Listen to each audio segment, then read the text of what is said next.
Les armées vendéennes sont donc contraintes de continuer le combat.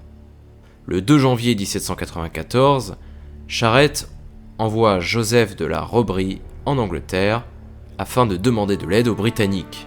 Il décide ensuite de marcher sur l'Anjou où les survivants de la virée de Galerne se sont regroupés. Cependant, le général Haxo profite de l'absence de Charette pour livrer bataille à Noirmoutier. Ils réussissent à battre les Vendéens sur l'île et vont capturer Maurice d'Elbée. Ce général de l'armée vendéenne avait été grièvement blessé à la bataille de Cholet.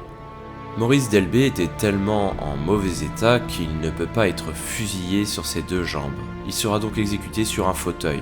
Les officiers piégés au nord de la Loire, à la suite de la bataille de Savenay, seront également capturés.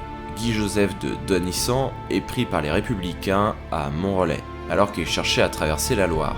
Il est alors conduit à Angers, où il est jugé, condamné à mort et fusillé le 8 janvier 1794. Le prince de Talmont, quant à lui, avait tenté de repartir en Bretagne.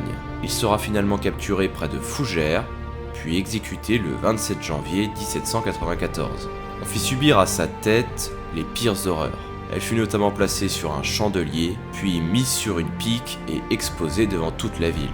Au sud de la Loire, La Roche-Jacquelin et Stofflet réussissent à reformer une petite armée pour combattre dans les territoires de l'Est. Charette, quant à lui, qui est plutôt dans l'Ouest, doit faire face aux colonnes du général Haxo, qui le pourchasse sans répit. Le 28 janvier, La Roche-Jacquelin et Stofflet attaquent une petite troupe de républicains qui se livraient à des pillages à Nuaillé. Les Bleus prennent aussitôt la fuite, mais l'un d'eux réussit à tirer une balle à bout portant sur Henri de La Roche-Jacquelin. Touché au front, il tombe et expire à l'âge de 21 ans. Il était le dernier généralissime de l'armée vendéenne. Stofflet dirige alors seul les troupes à l'est. Le 1er février 1794, il attaque Crouzat à Gesté. Les Vendéens s'emparent ensuite de Beaupréau. Charette, quant à lui, attaque la ville de Léger le 6 février. Les républicains qui s'y étaient installés avaient massacré tous les habitants aux alentours. Les cadavres avaient été rangés dans tout le village de manière sadique. L'armée de Charette va s'emparer de la ville et mettre les républicains en fuite. Le 8 février, Stofflet tente de prendre Cholet, mais il échouera. Le 10 février, Charette, rejoint par Charles Sapineau de la Rairie, seront quant à eux battus à Saint-Colombin. Le 14 février, Stofflet perd Beaupréau. Puis le 24 février, Stofflet réussit à prendre Cholet. Cependant, Huchet, qui était en poste à Mortagne-sur-Sèvre, va attaquer les Vendéens et réussit à les mettre en fuite. Le 28 février, Louis-François Ripaud de la Catelinière, qui avait déposé les armes et était retourné chez lui, est capturé par les Républicains qui vont l'emmener à Nantes avant de le guillotiner le 2 mars 1794. Le 1er mars, Charette tentera de prendre La Roche-sur-Yon, mais il échouera à nouveau. À l'époque, il est poursuivi de manière incessante par la colonne d'Haxo. Le 21 mars, Charette, accompagné des forces de Joly, réussiront à battre les Républicains au Clouseau.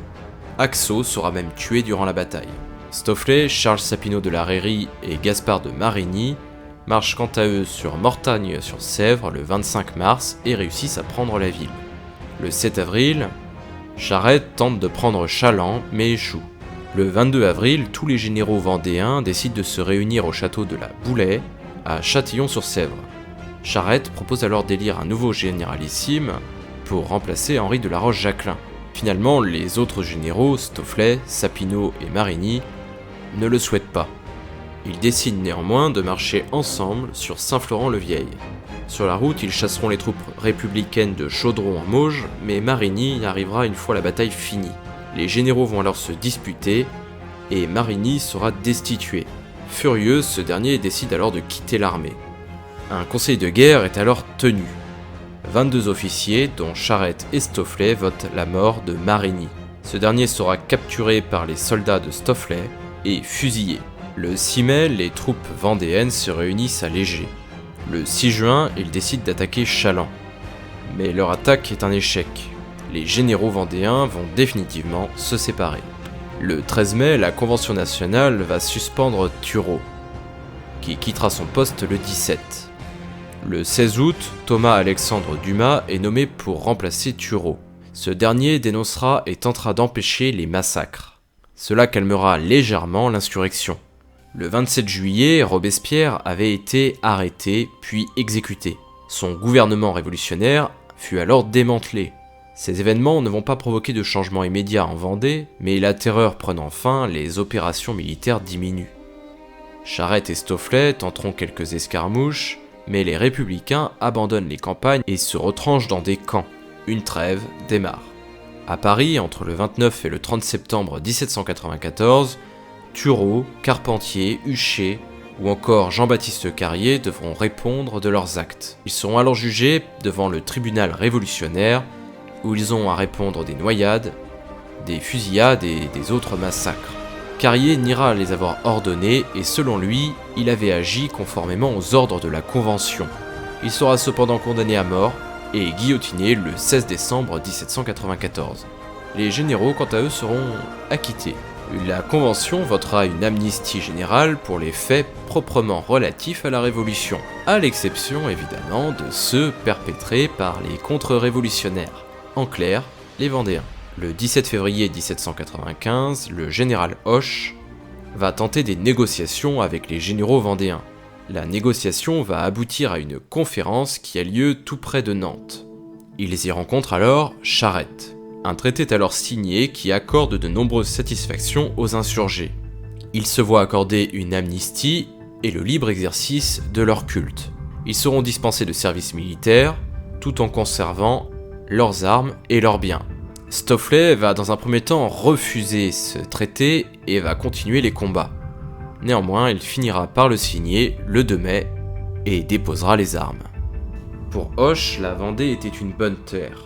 Il dira ceci: il y a dans ces enfants de l'honneur et du courage. La Révolution a eu tort de le méconnaître.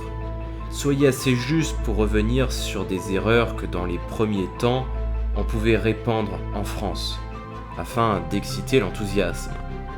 Mais croyez bien que tout ce que j'ai accompli sera utile, si vous continuez le système jusqu'à présent suivi.